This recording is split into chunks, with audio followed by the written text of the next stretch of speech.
I hope you're all sitting comfortably because we are just about to begin our bedtime story. The Lion Inside. In a dry, dusty place where the sand sparkled gold, stood a mighty flat rock, all craggy and old.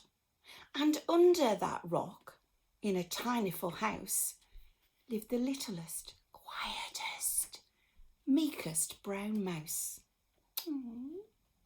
He was so very tiny, so incredibly small, that nobody noticed him. Ever, at all.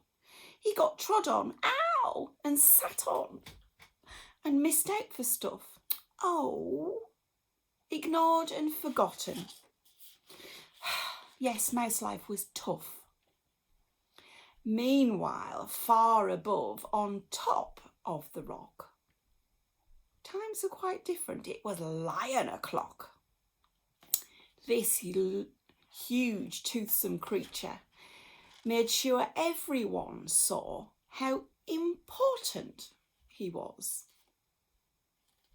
by how loud he could roar.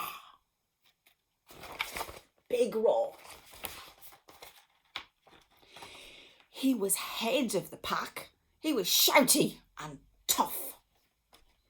He loved showing the crowd he was made of strong stuff. Yes, all were impressed by this mighty king cat. If only, thought the mouse, I could be more like that.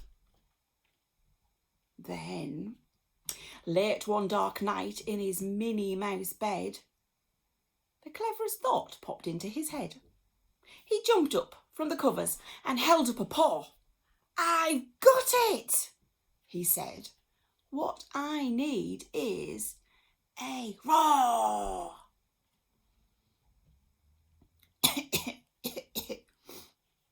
I mean, what if this mouse with the weeniest squeak was more of a grrr and a little less meek?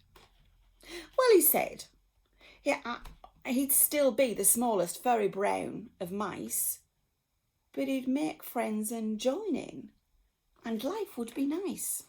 Yes, thought the mouse, I must find out how. I will learn how to roar. I will learn it now. But, gulp, oh my gosh, there was only one beast who could teach him this thing, but might make him a feast. It was time to be strong. Take a chance after all. Forever was such a long time to feel small. So he made himself brave, and he thought like a winner. He set off for the top, hoping not to be dinner. It felt like the scariest thing he could do. But if you want things to change, first you have to change you. The further he climbed, the closer he got to the slumbering lion reclining on top. Then at last, as he stood on his tippy toes, he found himself suddenly nose to nose. Pardon me. Wake up, Mr. Lion, you've got company. Squeak, Mr. Lion. What I've come to you for is squeak. Do you think you could teach me to roar? Silence befell that twinkling plain. Lion opened his eyes and puffed out his mane. Time slowed right down. Why, it felt like a week. Then he opened his mouth and let out a eek!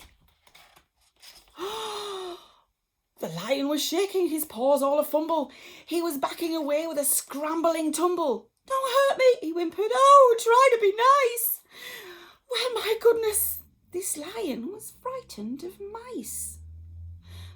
Don't worry, Mouse peeped. I'm a friend, not a foe. Let's rock this together. We'll have fun, don't you know? There was a magical moment for sure, when Mouse didn't feel at all small anymore. He had found his true voice and learned to speak out. And for that, you don't need to roar or to shout. And from that day and always, the two were a pair. They both liked the rock better, now that rock was to share.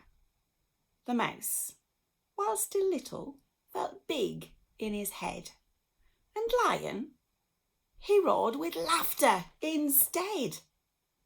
Yes, that day they both learned that no matter your size, we all have a mouse and a lion inside. Good night, sleep well.